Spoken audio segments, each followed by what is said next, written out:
नमस्कार অরূপ কুমার শাস্ত্রী আজকে দারুণ একটা গোচর নিয়ে বলবো। 17 সেপ্টেম্বর রবি প্রবেশ করছে কন্যা রাশিতে।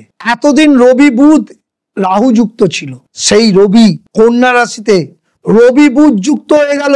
এটা দারুণ একটা পজিটিভ দিক। কোন কোন রাশির ক্ষেত্রে কোটিপতি হওয়ার যোগ সৃষ্টি হলো সেই নিয়ে বলবো। কোটিপতি এত দারুণ একটা যোগ সৃষ্টি হলো। রবি বুধ আমরা জানি বুধাদিত্য যোগ, কিন্তু অপোজিটে শনি বসে আছে, রবি শনি 20 যোগও সৃষ্টি হলো। কিন্তু যাদের শনি বলবান, একটু হলেও সমস্যা দিলেও তারা যদি রবি ভালো থাকে, শনি ভালো থাকে, তারা কোটিপতি হওয়া রুখতে পারবে না, কারণ এই যোগটা এতই বলবান। এইটা কোন কোন রাশির ক্ষেত্রে ডেভেলপমেন্ট আসছে 17 সেপ্টেম্বরে গোচর পরিবর্তন করার ফলে রবি যখন বুধের সাথে যুক্ত হবে তখন কোন কোন রাশি কোটিপতি হতে পারবে সেই নিয়ে আজকে বলবো। বৃষ রাশি অভূতপূর্ব উন্নতি হতে চলেছে। তাদের শনি বক্রী থাকলেও শনি একাদশে আছে, এটা মাথায় রাখতে হবে। বৃষ রাশির দ্বিতীয় স্থানে বৃহস্পতি আছে, তার সাথে রবি বুধ বুধাদিত্য যোগ সৃষ্টি হলো, আবার মঙ্গল ভালো জায়গায় রয়েছে। তাহলে বৃষ রাশির অর্থনৈতিক উন্নতি কেউ আটকাতে পারবে না, টাকা ধরে রাখতে পারবে না, ফাটকা ইনকাম আসবে। এই 17 তারিখে গোচর যে রবি পরিবর্তন হচ্ছে তার ফলে, এর ফলে বলবো কন্যা রাশির ক্ষেত্রেও অভূতপূর্ব উন্নতি হচ্ছে। রবি বুধ বুধাদিত্য যোগ, তার সাথে দ্বিতীয় মঙ্গল।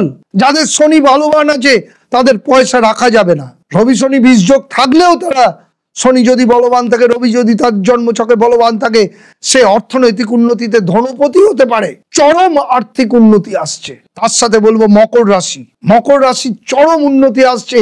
শনি বলবান, বৃহস্পতি বলবান, তার সাথে রবি বুধ বুধাদিত্য যোগ, মঙ্গল পজিটিভ, এতগুলো গ্রহ পজিটিভ রয়েছে। সুতরাং মকর রাশি করোড়পতি হওয়ার যোগ সৃষ্টি হলো। তার সাথে বলবো বিশেষ করে তুলা রাশি অর্থনৈতিক উন্নতি চরম আসবে। যারা ফরেনে থাকে তাদের প্রচুর অর্থ বা বিজনেসে উন্নতি, তাদের কর্মক্ষেত্রে উন্নতি হবে।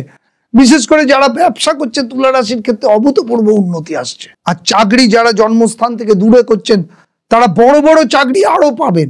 যে চাকরি করছেন তার থেকে 10 গুণ বড় চাকরি পাবেন। এত দারুণ অর্থনৈতিক উন্নতি আসছে তুলা রাশির ক্ষেত্রে। এর পরের রাশি হচ্ছে ধনু রাশির ক্ষেত্রেও চরম উন্নতি আসবে। যাদের শনি বলবান আছে তারা টাকা ধরে রাখতে পারবে না ধনু রাশির লোকেরা। বৃহস্পতি ভালো পজিশনে, রবি বুধ বুধাদিত্য যোগ সৃষ্টি হলো, মঙ্গল ভালো পজিশনে। সুতরাং আর কোথায় তাদের ডেভেলপমেন্টের জায়গা চরম জায়গায় চলে গেল। তাই 17 সেপ্টেম্বরের পর এই রাশিগুলোর অর্থনৈতিক উন্নতি চরম আসবে।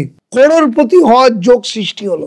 ভাবা যায় না এরা কোথায় গিয়ে নিজের জীবনটাকে প্রতিষ্ঠা অর্জন করবে যদি ঠিকঠাক চলতে পারে। নেগেটিভ যে দোষগুলো আছে সেগুলো অবশ্যই কাটিয়ে নেবেন। যদি কাটিয়ে নিয়ে থাকেন, এই রাশিরা টাকা ধরে রাখতে পারবে না, অর্থনৈতিক উন্নতি এতটাই হবে। তাই আলোচনাগুলো শুনছেন, আমার টিভির প্রোগ্রামও অনুষ্ঠানও দেখছেন, যারা যোগাযোগ করার অবশ্যই অ্যাস্ট্রোলজিক্যাল গাইড আমি দিয়ে দেবো। প্রত্যেক মুহূর্ত বন্ধুর মতন পাশে আছি। প্রত্যেক মুহূর্ত গোচর নিয়ে আলোচনা করব, অ্যাস্ট্রোলজিক্যাল গাইড নিয়ে আলোচনা করব। অ্যাস্ট্রোলজিক্যাল শিক্ষামূলক অনুষ্ঠান হচ্ছে অরূপ শাস্ত্রীর ইউটিউব চ্যানেলের অনুষ্ঠান। তাই চোখ রাখুন, দেখুন এবং শিখুন, জ্যোতিষটাকে নিয়ে চলুন। নমস্কার, ভালো থাকবেন।